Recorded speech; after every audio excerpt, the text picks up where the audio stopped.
It's time to sit back and check out the RCWR show with Lee Sanders. Get fun, in-depth coverage and analysis from the latest in professional wrestling in AEW, WWE, NWA, Impact Wrestling, or the world of entertainment. From hit TV shows to your favorite sports like the NBA or NFL.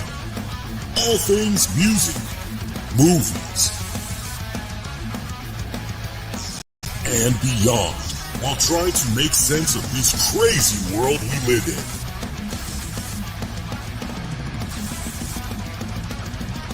All while keeping it honest, insightful, and interactive since 2011. And now your hosts, live from the nation's capital of Washington, D.C., Lee Sanders.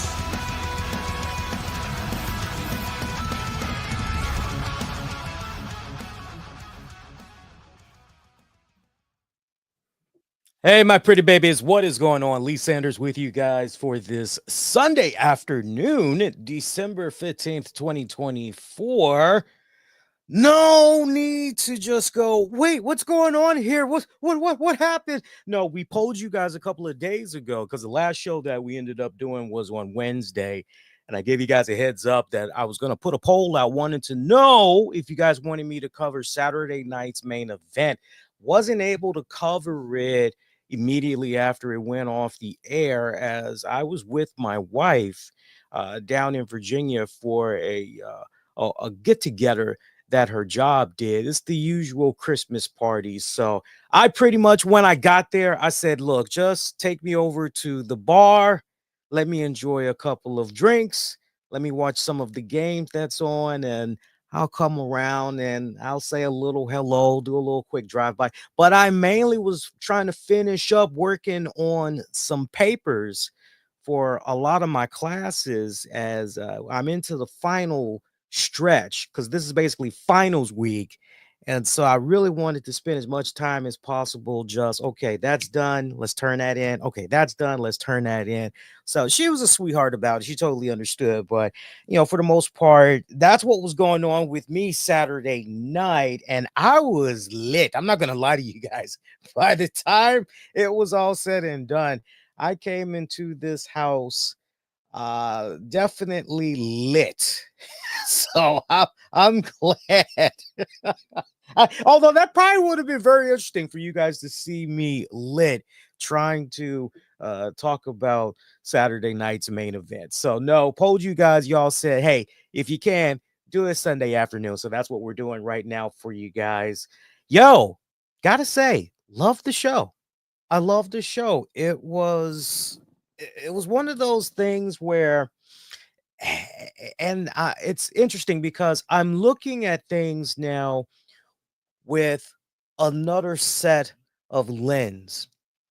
And what I mean by that is, longtime listeners, or at least listeners that's been checking out the show for the past several weeks, maybe a month or two, you all know about my television production class and how I'm learning all different types of stuff behind the scenes and everything. So for me to sit down and watch this return, there was just so much that I appreciated from the technical aspects, but I also saw areas of improvement, because that's the other thing is, like, I'm looking at the presentation of this Saturday night's main event, and I'm going, okay, well, as cool as this is, and as cool as this is, okay, we need to take obviously what's working, but also, you also got to look at it from a technical aspect, as far as, okay, how can we make this presentation even better? So there was a couple of things that I was looking at, but overall I had enjoyed the show. I did poll you guys asking, what did you all think about the Saturday night's main event? And I'm looking at the results right now. Let's go with YouTube first. YouTube.com/the RCWR show. Click on the post section. I am seeing a tie at 13% right now. Half of you felt it was a terrible show, which I'm having a hard time believing, to be perfectly honest with you. The other half of you are saying it was a below average show. Okay, I can buy that. Meanwhile, I'm seeing a tie at 38%. So we got two ties. See, half of you guys at 38% are saying it was an average show, and the other half of you at 38% are saying it was an awesome show. Appreciate you guys that sounded off on the YouTube poll. Meanwhile, let's see how you guys voted over on X, formerly known as Twitter, at the RCWR show. And let's see what you guys had to say over there. Interesting. Interesting. Within reason. Interesting. And this is a better gauge that I'm saying on X. 21% of you felt it was a below average show. Meanwhile, 29% of you said it was a too terrible show. Really? See, 19% of you said it was an awesome show, and top dog right now, 31% of you said it was a average show. Appreciate you guys that cast your vote. I'm very curious as far as the terrible show, those that voted terrible for X and on YouTube. I really wish when people would vote that way, and this would be my challenge to those of you going forward that do participate in these polls. If you ever say terrible, follow up on that and post a comment. Let me know where you're coming from, because if you're not sounding off and explaining why you feel it was terrible, sometimes that can be just looked at as, okay, this is just a form of trolling. Maybe this is somebody that's a pure AEW fan that's trying to and hasn't even seen the WWE product in question and is just trying to rig the polling, right? You can't help but think that way sometimes, right? I always think it's kind of weird whenever somebody says and votes for terrible, because it's like, wait a minute, you're telling me that there wasn't one option, there wasn't one thing on there that you liked, there wasn't at least half of some elements on the show that you didn't come to like, that you didn't come to appreciate. Let's talk about a lot of the good first. There was some bad, but let's talk about some of the good. I got to give a shout out to Jesse the Body Ventura. I thought Jesse the Body Ventura freaking crushed it. The guy came out of the gate, seemed as though he did not miss a beat. I was very, very concerned with how he was going to perform. And there was a part of me that was just expecting him to honestly phone it in. Like, he's already got the money, he's got his little WWE Legends deal. There was a part of me that honestly wasn't really expecting him to say too much. And going into this, I had this expectation that we were going to be experiencing him throughout the entire broadcast. And part of my main concern with that was, we're talking about a 2-hour show. How soon before the burnout really settles in? And will he actually successfully make it through the entire broadcast? And to see how WWE utilized him during those 2 hours, I thought it was a really, really smart touch to basically have him be in there during the opening with Joe Tessitore. Also, nice of how they incorporated Joe Tessitore, making him, because when it's all said and done, I am a big, big, big advocate, big supporter of Joe Tessitore. He has hit it out of the park since joining WWE. So it definitely warmed my heart to see that he was incorporated with the return of Saturday night's main event as well. But having Jesse Ventura and Joe Tessitore right there at your opening, then we circle back to them later on in the evening, almost at a midway point. Way they kind of did it, it's almost as if they said, okay, here's Jesse and Tessitore in Act 1. Now we're going to follow up with them in Act 2, right? Now that a couple of matches has wrapped up, it's in the books. Then we get Jesse Ventura in the main event on commentary. I thought it was a great utilization of Jesse. Did not miss a beat. Did not miss a beat. I was very impressed. He stayed within his wheelhouse, came to whatever talking points. He was right there. I kind of got the impression, though, that he was blanking out on Roman Reigns, because I was paying attention to his commentary there in that main event match, and he's talking about how Cody aligned himself with that guy, and I was hoping that Michael Cole and Pat McAfee, they would kind of clean that up a little bit, and let viewers at home know who Jesse Ventura was referring to, but they didn't. They just let that breathe, and I kind of appreciated that, because you don't always need to spoon feed every single nook and cranny to your audience. You feel where I'm coming from, fam? You don't always need to do that. Sometimes you can just let things breathe for itself and everything. But Jesse, fantastic job. I look forward to seeing even more of him on these specials. And I really feel as though the longer these specials continue, I think honestly Ventura is gonna get only better. Worst case scenario, he pretty much stays the same where he is right now. And just that old school part of him that I really appreciated was the fact that even though those couple of times leading into the main event, his back is towards the fans when he's talking with Tessitore, appreciated and respected the fact that he actually turned to the crowd and was interacting with them before turning back to the hard camera. I just love that. And if you are a storyteller, if you're an entertainer, yeah, you want to be making sure you're paying attention to that camera. You want to make sure that you're paying attention to that hard camera, and you're addressing the thousands, the millions of the people that's watching you from wherever they're watching you. But you also, a really good storyteller, entertainer, also has that nice, savvy, smooth way, natural way of also interacting with the audience, the crowd that is around them and everything too. So it's really becoming more and more of a lost art within certain reasons, certain aspects. So great to see Jesse Ventura just hitting it out the park. Got nothing bad to say about Joe Tessitore. He's continuing to hit it out of the park. The nice touch of Pat McAfee, I thought that was great. Also, kudos to WWE for the way in which Pat McAfee was incorporated, because to have him be reunited with Michael Cole again, and we are essentially 2+ weeks away from their return to Monday Night Raw on Netflix.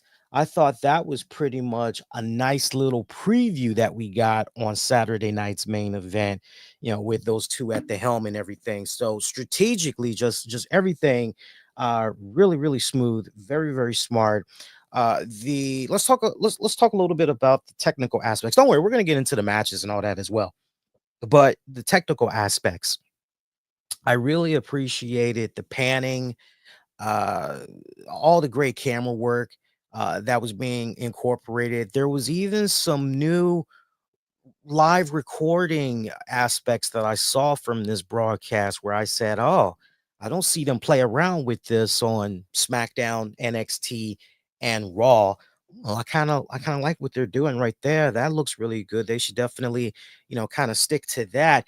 It gave Saturday night's main event a very distinct feel, especially from the standpoint of, just go back if you haven't watched it and you got it on your DVR, do that. But if you've already watched it and you can watch it again, now that I'm highlighting this, just go back and you'll peep out what I'm saying. But I'd like that there was some camera filtering aspects that I saw where it kind of gave you that, ooh, this is live, almost kind of gritty like you're watching these guys almost as if they're right in front of you. Because how when you watch SmackDown, even NXT and Raw, you get more of that cinematic feel typically, even that cinematic filter when you're typically watching those shows. And here, on Saturday night's main event, they pretty much had did away with that for the most part. So nice touches that they did here, and trying to, from a filming perspective, give it its own distinct identity. And I think for those that watched this, you would definitely agree with me. Intro alone, I love the video package that they use. That was well put together, given a nod to the Saturday night's main event of yesteryear, and then splicing in the new. Nice touch. Wardrobe wise, having the referees dress up in vintage referee attires, that was great as well, with the bow ties and everything. I love that. Right down to the turnbuckle pads having the vintage WW F logo, although it's not F, gotta, it's E. But I appreciated that nice touch as well. All around, some really good stuff. Even having some of the legends out there, Coco Beware. Who else was there? Jimmy Hart, Craig the Hammer Valentine. I love seeing all those old school faces. By the way, and this is something that you did not get to see on Saturday night's main event, but I laughed my ass off looking at this, and it's definitely worth going out of your way.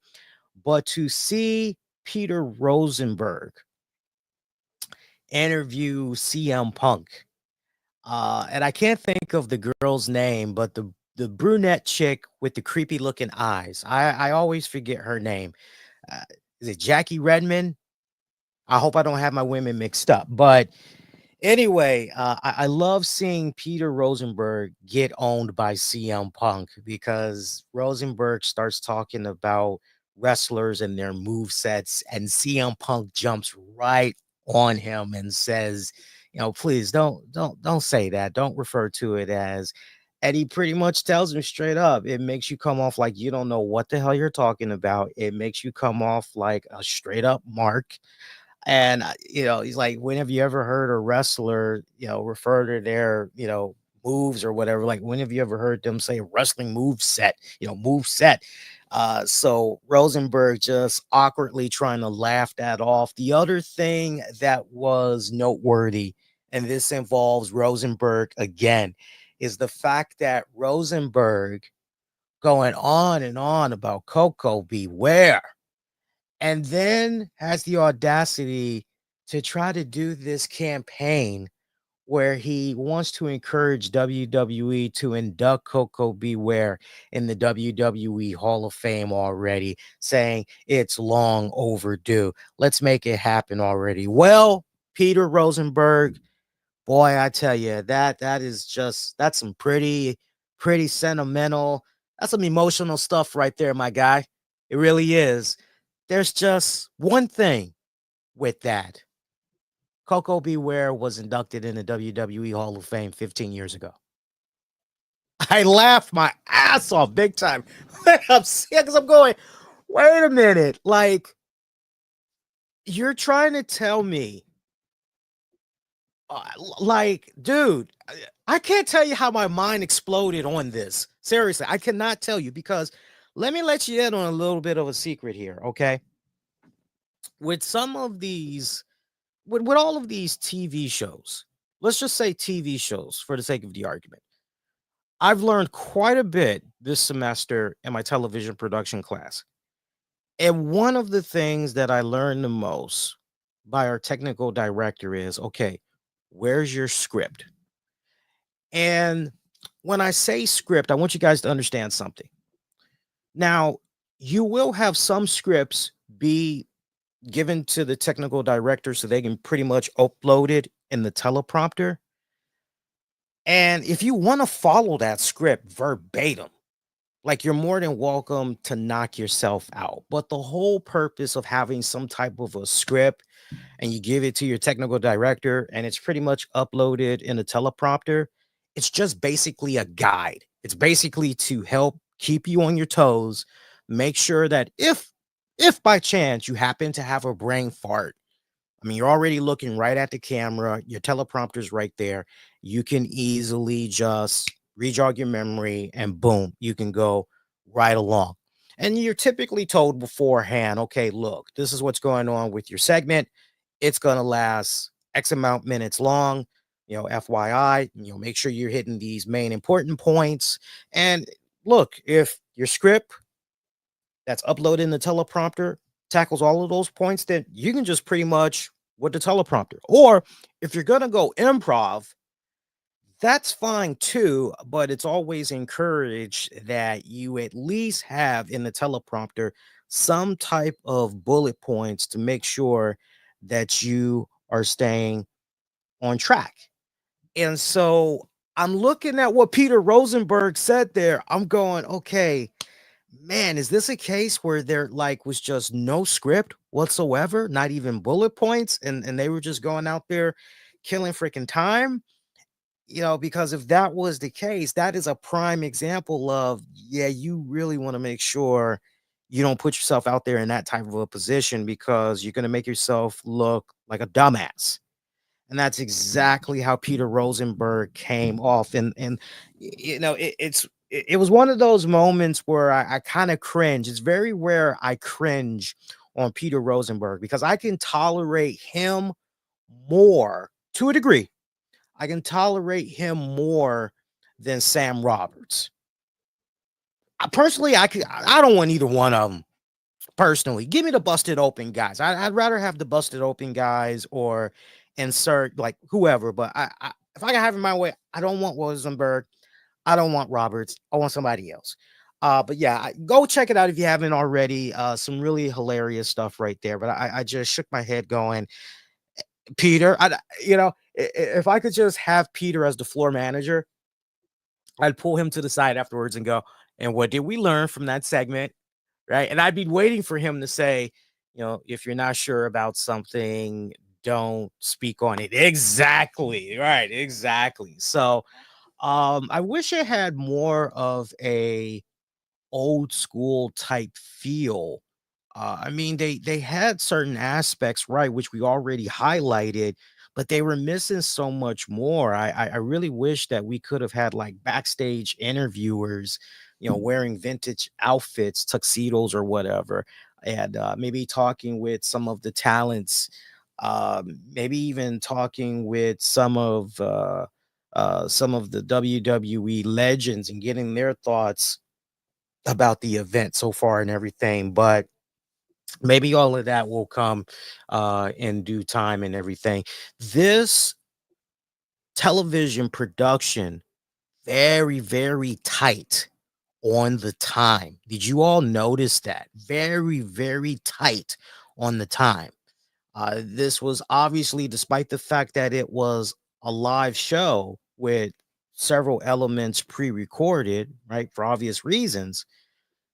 This was also a case where, yeah, there's no overrun here. Like, this is what we need to do, and we need to take our commercial breaks, at this time, right? We need to make sure this was very, very tight, very tight. It felt tighter than what we typically see of SmackDown even. And I know for a lot of folks that are watching SmackDown like here on the East Coast, man, our SmackDown goes off promptly at 10 so that we see the local news immediately afterwards. Like it's tight, but this felt even more of a tighter time restraints here, and for very good reason.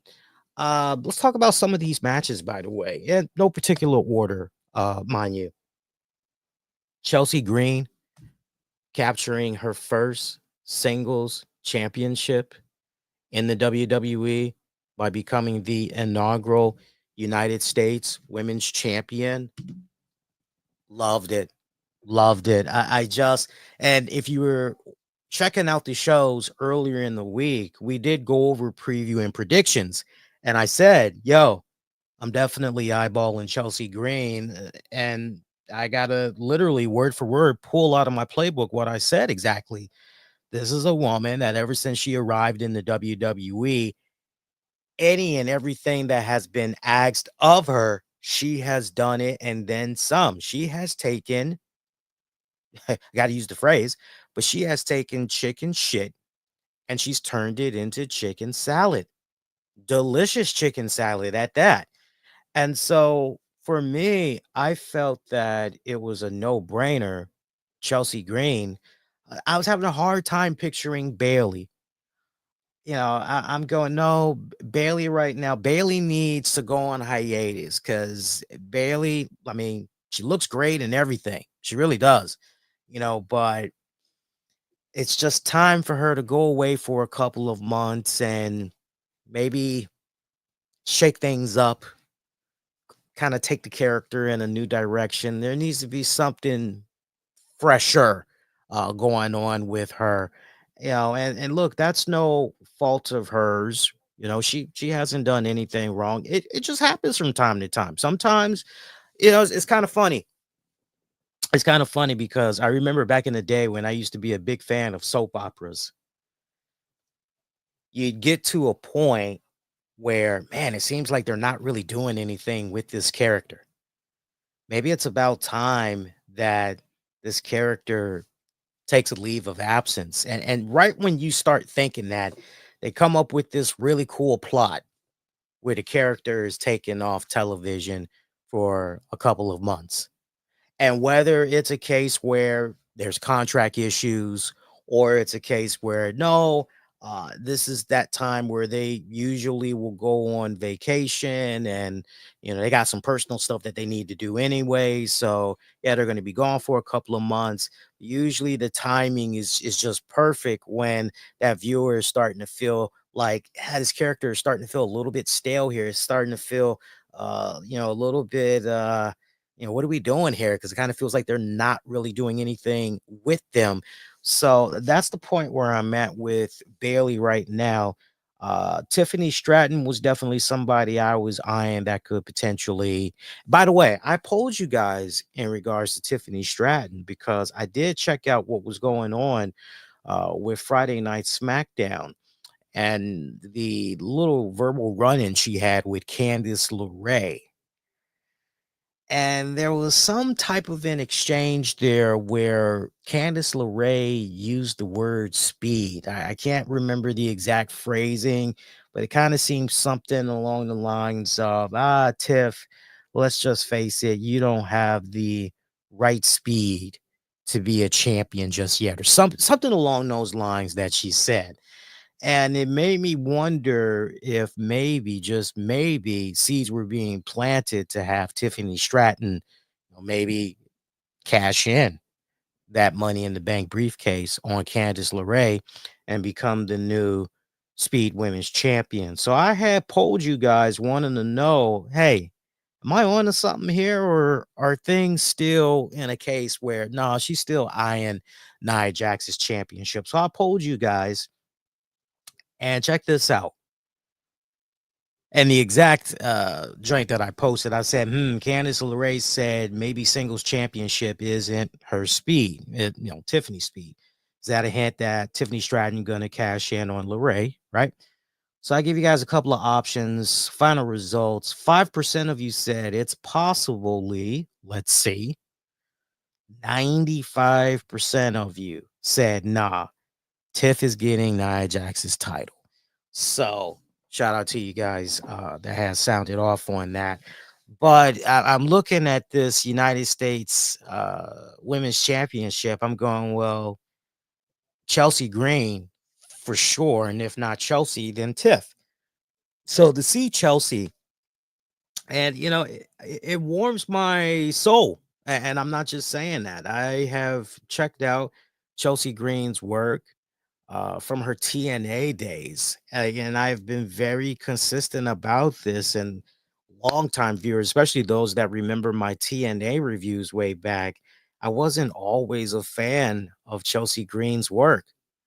I just wasn't. It's one of those cases where just over time, it really started developing. And I think where things really turned a corner for me with Chelsea Green, I started to really notice and appreciate her as a character when she started doing that whole psychotic bride gimmick in TNA, for those of you that remember. That's when I kind of started coming around. And then when I didn't see what was going on with her after she rolled out from TNA for a little bit, and then she resurfaced in NXT, I believe it was. Now that's when it was okay. All right, she's actually she's gotten leaps and bounds better, and she has just continued to add on from there. Kudos to WWE, not just for putting the title on Chelsea Green, but let's really take a step back and look at this further. By them having Chelsea Green in the position where she's positioned and everything, this is a really great nod to how Triple H, Paul Levesque, and crew are picturing certain mid carders and maybe even potentially those that they're looking at as okay, well, look, if they can handle this from a mid card status, then eventually, yeah, we definitely can move them on to the main event scene and everything. But I appreciate the fact that Paul Levesque and crew, taking somebody like a Chelsea Green and okay, look, we're gonna build up this championship, this division, but also this certain section of our card as well. And she is just a jack of all trades when it's all said and done. I can't think of a better inaugural United States champion than Chelsea Green, and she is definitely the right person at the right time to essentially help build up other undercard women that WWE upper management is looking at and is maybe considering, but then going, okay, well, you know what? Let's see how, all right, Chelsea's going to kind of be that measuring stick. And if, they can be pretty successful with Chelsea, then you know what? Yeah, we can definitely do some stuff. So, what do I mean by all of that for those that still aren't able to connect the dots? Look at it from this standpoint. You've been checking out this show, you know how I've been looking at Lyra Valkyria going, man, yeah, girl was doing okay in NXT, and now things are pretty rough for her. Like she's just not connecting with the mainstream audience. Okay, well, now that you got a girl like Chelsea Green that has proven that she can work with just about anybody, now you can take a Lyra Valkyria and under the right circumstances, build her up and maybe eventually put her in a program with a Chelsea Green for that championship. Or how about Kari Sane? How about I'm thinking of the girls in damage control. There's one particularly I'm thinking of. She was in the tournament, but Dakota Kai is who I'm thinking about. Somebody like a Dakota Kai, somebody like a Katana Chance, Kaden Carter. Like the list just goes on and on. Like you don't need any more examples. You see exactly where I'm coming from and everything. So this is good. It's a win-win situation, right? Oh wow, that's hilarious. Hey, hang on a second, guys. Wife is just now texting me. Still doing show. Hang on. And in about 15. Uh, Tech issue. Yeah, I got so distracted with the tech issues that I was having. Unfortunately, I had told her I was gonna be done with the show at a certain time, but there were some technical issues that was going on leading up to this. Let's go through the rest of this. Now, as far as the match itself between Chelsea Green, oh, all right, so she's a sweetheart. I love her. I love her. She said, "Oh, that's cool." All right, so final thoughts though. I want to make sure I show some proper respect there for the women's match between Chelsea Green and Mishin.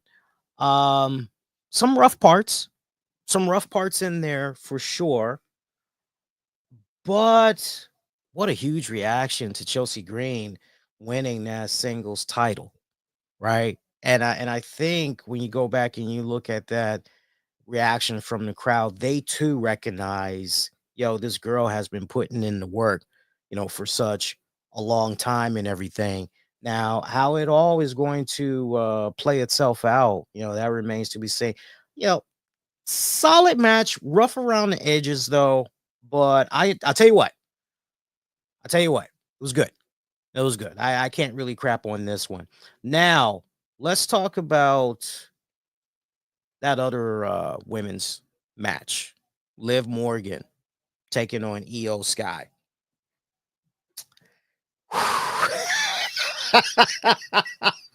Whoa, where do I begin with that one, fam? Uh First off, the knee to the face and Liv Morgan busted open. Oh my god. And the fact that she was able to just continue on, wrap that match up. That little girl, I gotta give her mad props. She continues to amaze me in like the littlest ways. She is a tough little cookie. She is a tough little cookie.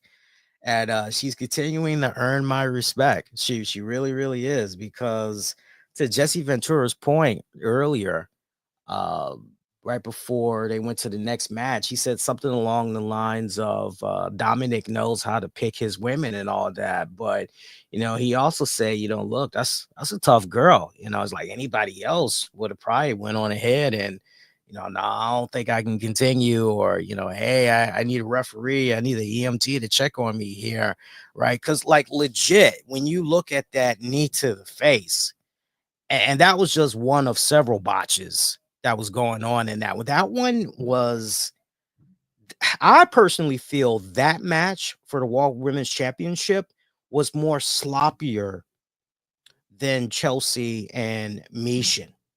I personally feel. Um, but it was pretty bad. It could have ended up much worse, but I feel that maybe towards the middle of the match, that's where things started to get a little better. But the start, it was definitely, it was rough. It was rough. I'm not sure how I feel about seeing Liv Morgan beat Io Sky clean in the middle of the ring. I'm not sure about that, because there was a part of me that was going, no, you know what? I could see something continuing on here with both of these girls, but it really felt definitively like, especially seeing Rhea Ripley come out post match doing the stare down with Liv, it really came off as if, no, we're done with EO. This is what's next. Not really sure how you all felt about that, but I wasn't really a fan of that. But sloppy. It was definitely a very sloppy, very awkward match, I personally feel. But major brownie points there to Liv Morgan and how she was able to maintain her composure and finish everything out strong. I mean, that was one serious knee to the face. I mean, she was busting open blood from the nose there. So opening things up, Sami Zayn, Drew McIntyre, Drew picking up the win. Nice hard hitting back and forth of a match between these two. I love this revenge tour that McIntyre seems to be on. He's just eyeing all these guys. And I'm just looking at this going, man, this has so much potential, right? Because literally Drew McIntyre is eyeing the bloodline, the OG bloodline, with the exception of CM Punk. And I mean, he is just okay. So eventually, are we gonna maybe see Drew and Roman Reigns one-on-one? I mean, you're just following things out right now. You're just kind of under the impression, yeah, I mean, if this is the Drew McIntyre hit list, yeah, you like to imagine that it's only a matter of time before him and Roman cross paths again and everything. But him picking up the win over Sami Zayn, I gotta say, I was a little taken back by that. I thought for sure somehow Sammy was gonna win hooker by crook, but Drew not done yet. Maybe post match was just gonna stay on top of him, beating the holy hell out of him. But I think they went in the right direction as far as the victor goes and all that. I'll give them that. Raw World Title: Gunther versus Finn Balor versus Damian Priest. Gunther with the retain, coming in at about 12 minutes. Uh, Very good match. Very good match. Some good stuff here. Um, Gunther rolling on. Nice, strong performance, continuing to look like the monster that we have come to know him to be. Damian Priest, that martial arts background, I love when he puts it on display and he's not just out there trying to see. Here's the thing: there are some wrestlers that I've seen over the years that just so happen to know about martial arts that it feels so forced. When you're seeing them, bust out the moves and everything, certain martial arts moves. But with Damian Priest, and when he does, it just feels so natural. It just feels like it's part of his repertoire. When you see him in the ring and all that, and he makes it look so damn good. I mean, he makes it look really effortless. And when he does some of the moves, especially that spinning roundhouse kick of his, when he does stuff like that, I'm just amazed because it's very rare that you see a guy that size, just height and all that. It's rare that you see a guy like that be able to do all those moves, right? Now it's almost like you think about Kareem Abdul-Jabbar and you go, wait, this guy knows martial arts. Wait, Bruce Lee trained this guy. Wait, what? And like you go, yeah, it's some good stuff, man. Some good stuff. Let's see what else. Wow, we only got one more match. Is that right? Just making sure I went through all. Yeah, yeah. We talked Liv, we talked the triple threat, we talked Chelsea, we talked Drew and Sammy. Yeah, main event. Wow, we're already on the main event. That's crazy. Main event match: Cody Rhodes taking on Kevin Owens for the undisputed championship or SmackDown title, whatever you want to call it. First of all, I love the fact that Triple H and crew, even if it's just for one night only, they brought back the Winged Eagle title. I have so many fond memories in regards to that championship. And true story, because the first belt that I purchased was the big gold belt. Because I have even more memories, fond memories, when it comes to the big gold belt. But I have so many signatures that's now on that gold belt. My wife was picking my brain last year, and she goes, "You probably got enough room for maybe two more signatures, and then like, what's next for you? What are you gonna do?" I'm like, "What do you mean? Well, what championship are you gonna grab next?" And I told her at that time, I said, "Well, I've always been a fan of the Eagle Wing title. So that would be the next one I would pick up." And she goes, "Oh, okay, okay." And I showed her the design, and she was like, "Yeah, I remember that." She's like, "I remember seeing." And she started naming off some of the champions that she was able to recall pushing that. I said, "Yeah." I was like, "That's gonna be the next one." So to see Cody Rhodes, even if it's for one night only, and just think about this for a second. Cody Rhodes is literally us that grew up on the wrestling product in the 80s, because you think about his love for the original IC championship and how back in 2011 he brought that design back. And now you fast forward all these years later and he brought back the Winged Eagle design. Look, I'm okay with not seeing that championship come around again. Maybe if not until the next Saturday night's main event, or like that's it. So it was a one-time deal. But we get to cherish that memory because on WWE Shop right now, you can get a autographed Cody Rhodes Winged Eagle Championship like seen on Saturday night's main event, and it's only going to cost you $700. Only $700. But wait, you ain't got $700 right now? Well, you can take advantage and get that championship with Zip, and you can pay that belt in just 4 installments of $176. So now here's the thing. Before y'all jump on that, just know something. You ain't going to get that in time for Christmas. And they put that disclaimer up when you're looking at that championship. They tell you clear as day, not going to get it in time for Christmas. But they say it'll be worth the wait. So if you're asking me straight up, and you also have to keep in mind that Cody is going to be autographing every single one of these. So they got to make sure they give him ample time, to sign off and everything. If you were to pick my brain as far as when I think people can expect their signed Winged Eagle titles, probably not until late January. I am under the impression late January. I would be shocked if come the first week of February, those of you that put in an order, you still don't have it yet.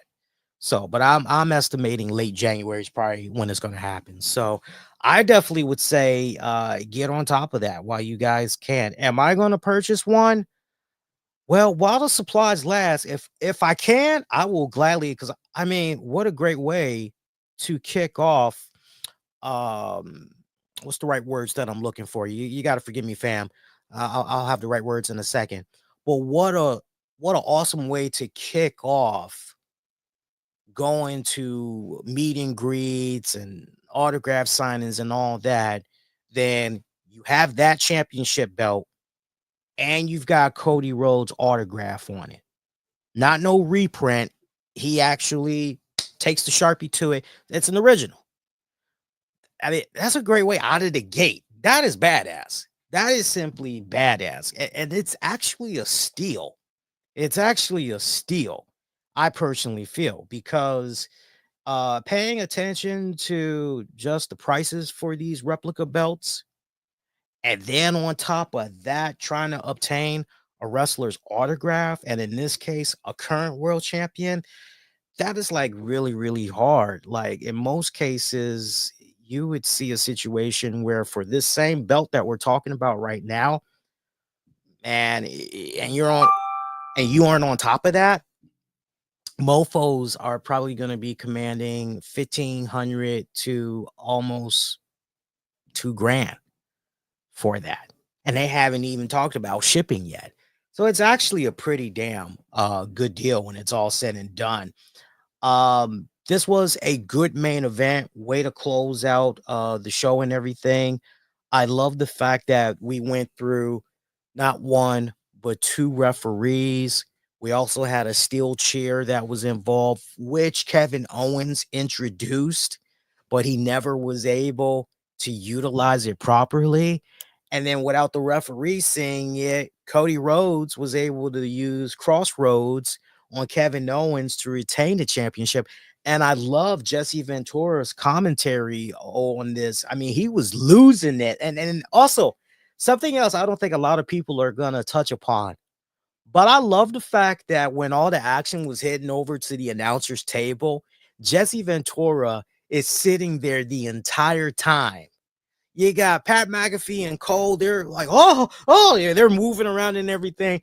And it just seemed like Jesse Ventura is just right there. Yeah, I want blood, damn it. I'm not intimidated whatsoever seeing all of this. I just love that. He's just, and I know that, yeah, hey, he's kind of up there in age and, yeah, he shouldn't have to. No, I think it just kind of fits to his overall demeanor more because he's a tough badass. Very seldom. I'm old enough to remember seeing Jesse Ventura in the ring and everything. Jesse Ventura was always this ice cold, calm, collective. Like if he was rattled by something, like you wouldn't know it because he wore such a straight face and everything. I love that he was just sitting there each time the action was coming over to the announcer's table. He ain't getting up for shit. I loved it. But Jesse was losing it, seeing everything that was going on with Cody Rhodes and everything. He sold the hell out of it. I even love that part where he saw Cody playing up to the crowd and he was like, finish the damn match. I'm going, yes, good stuff. Loved it. Totally good stuff right there. Kevin Owens, So close, so far away. But post matches where things really got interesting, and I really wish WWE would have been able to get a overrun. But in this case, tight on the time. It just not possible. Soon as it goes off the air, as we see on social media, apparently Kevin Owens comes in, hits Cody Rhodes with another pile driver, tries to leave with that WWE Wayne Eagle Championship. Triple H comes out, gets quite physical with Kevin Owens, shoving match and all that. And I can just hear the people now.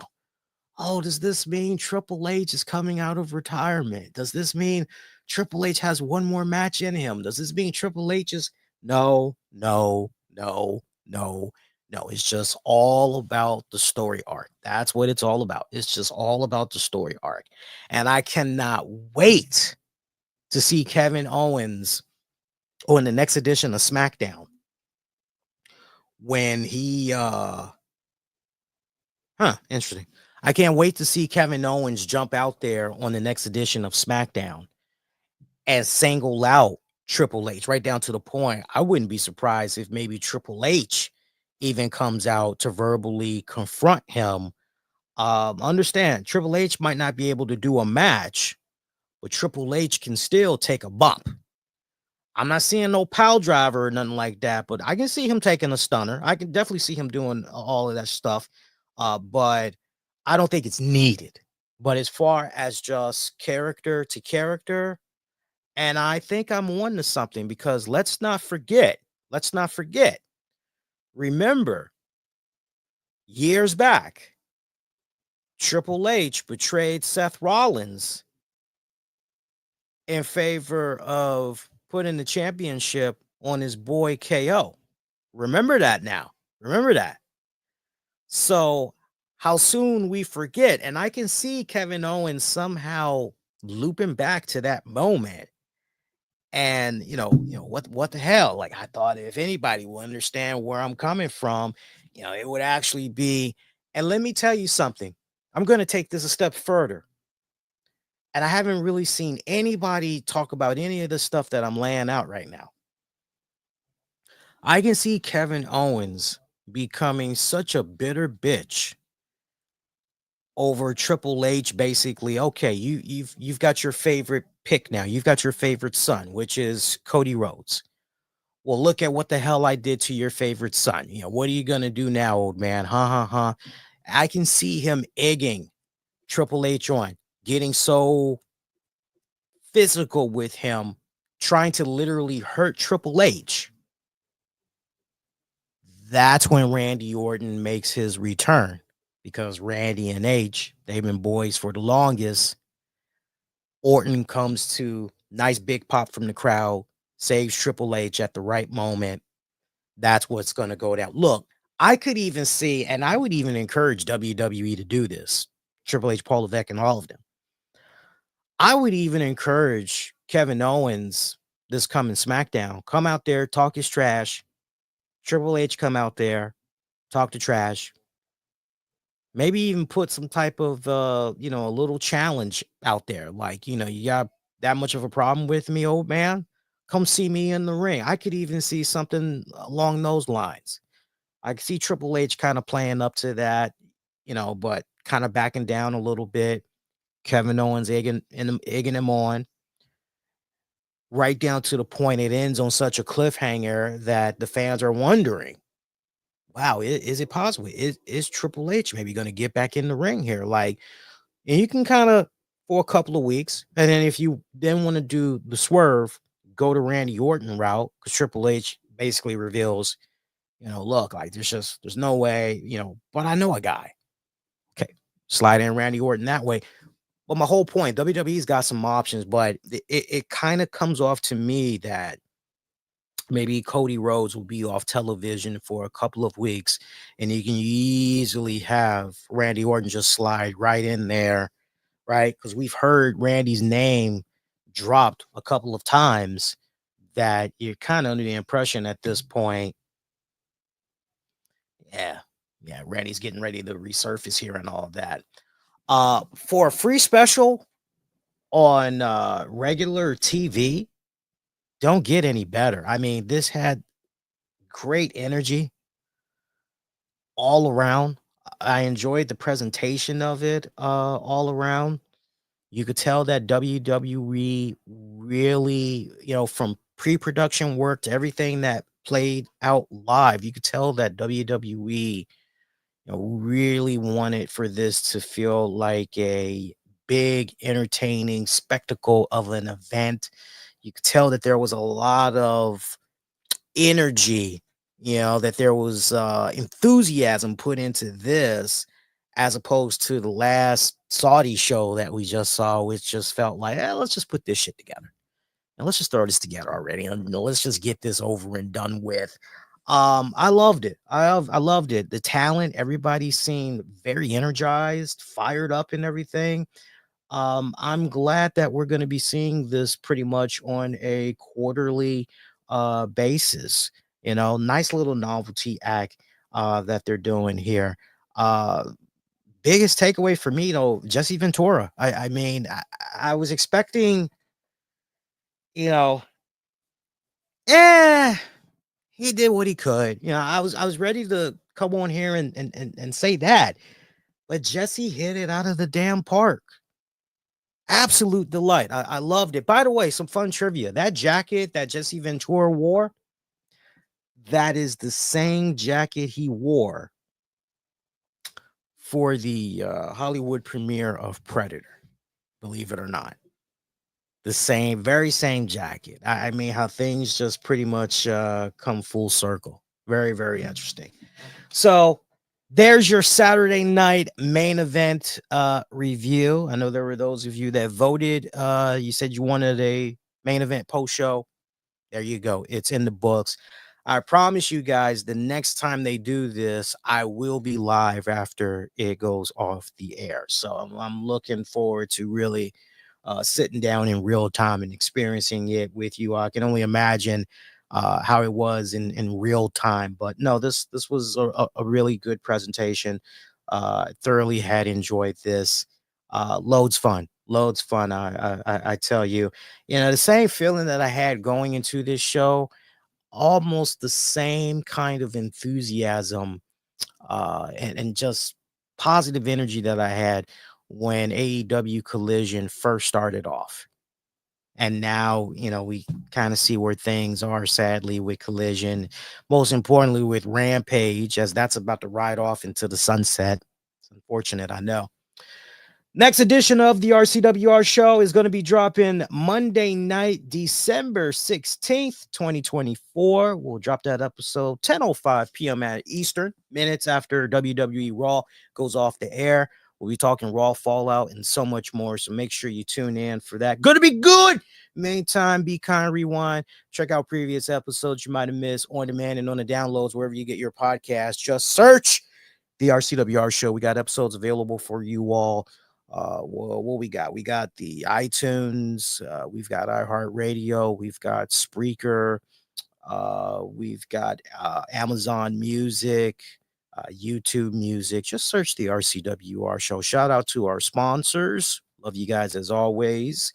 And shout out to you, the listeners, for always representing and checking out our episodes, be it on demand and on the downloads. Get at your man all throughout social media, including Blue Sky. Use the keywords, the RCWR show. And until next go round, my pretty babies, wishing all of y'all to be safe. Most importantly, be kind to one another. I'll see you all next go round. Take care.